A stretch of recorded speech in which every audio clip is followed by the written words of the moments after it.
আসসালামু আলাইকুম। বিদ্যুৎ অফিসে গিয়ে লম্বা লাইনে দাঁড়িয়ে বিদ্যুৎ বিল দেওয়ার দিন শেষ। আপনার বিকাশ অ্যাপ থেকে কিভাবে সহজেই বিদ্যুৎ বিল দিবেন আজকের ভিডিওতে সেই প্রসেসটাই দেখাবো। প্রথমে আপনারা বিকাশের মোবাইল অ্যাপ চলে যাবেন।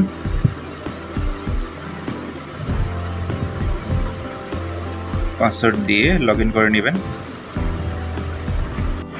এখানে অনেকগুলো অপশন পাবেন, আপনারা পে বিল অপশনে ক্লিক করবেন।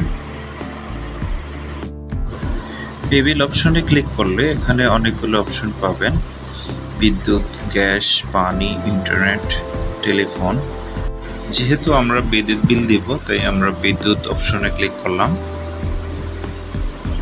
বিদ্যুৎ অপশনে ক্লিক করলে নিচে অনেকগুলো অপশন আসবে, পল্লী বিদ্যুৎ prepaid, postpaid, DESCO prepaid postpaid, NESCO prepaid postpaid, DPDC, DPDB, west zone, এরকম অনেকগুলোই অপশন আপনারা পেয়ে যাবেন। তো আপনাদের মিটারটি যে কোম্পানি সেই কোম্পানি আপনারা সিলেক্ট করে দিবেন। তো আমি এখানে পল্লী বিদ্যুৎ পোস্টপেড অপশনটি সিলেক্ট করে দিলাম।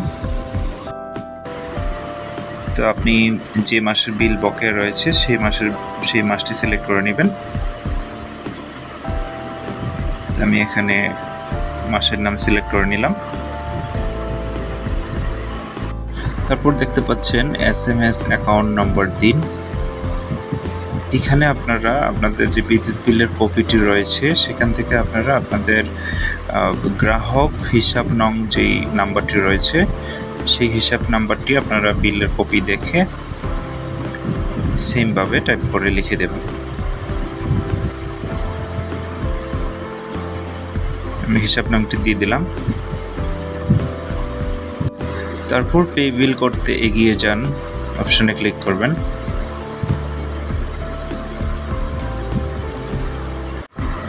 ক্লিক করার সাথেই আপনার কত টাকা বকেয়া বিল রয়েছে সেটি কিন্তু এখানে দেখাবে। তো সেই পরিমাণ টাকা আপনার বিকাশ অ্যাকাউন্টে থাকতে হবে। তারপর পরবর্তীতে ক্লিক করুন। এখানে বিকাশ অ্যাকাউন্টের পিন নাম্বারটি দিয়ে কনফার্ম করুন।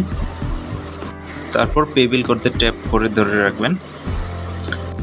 দেখতে পাচ্ছেন বিলটি কিন্তু পেমেন্ট হয়ে গেছে।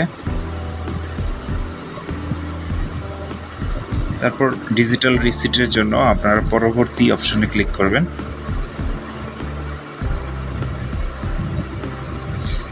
তারপর রিসিট ডাউনলোড করুন অপশনে ক্লিক করবেন, অথবা ইনবক্স থেকে পে বিলে গিয়ে ডাউনলোড রিসিটে ক্লিক করবেন। ক্লিক করার সাথেই কিন্তু আপনাদের PDF ফরম্যাটে আপনাদের পেমেন্টের যে পেইড রিসিটটি আপনারা এখান থেকে সংগ্রহ করতে পারবেন। এই ছিল বিকাশ অ্যাপের মাধ্যমে বিদ্যুৎ বিল পরিশোধের পদ্ধতি। এভাবে কিন্তু আপনারা খুব সহজেই মোবাইল অ্যাপসের মাধ্যমে বিদ্যুৎ বিল পরিশোধ করতে পারেন। আজকের ভিডিওটি এই পর্যন্তই। ভিডিওটি যদি ভালো লাগে থাকে চ্যানেলটি সাবস্ক্রাইব করে দিবেন। এতক্ষণ সাথে থাকার জন্য সবাইকে অসংখ্য ধন্যবাদ। সবাই ভালো থাকবেন, সুস্থ থাকবেন।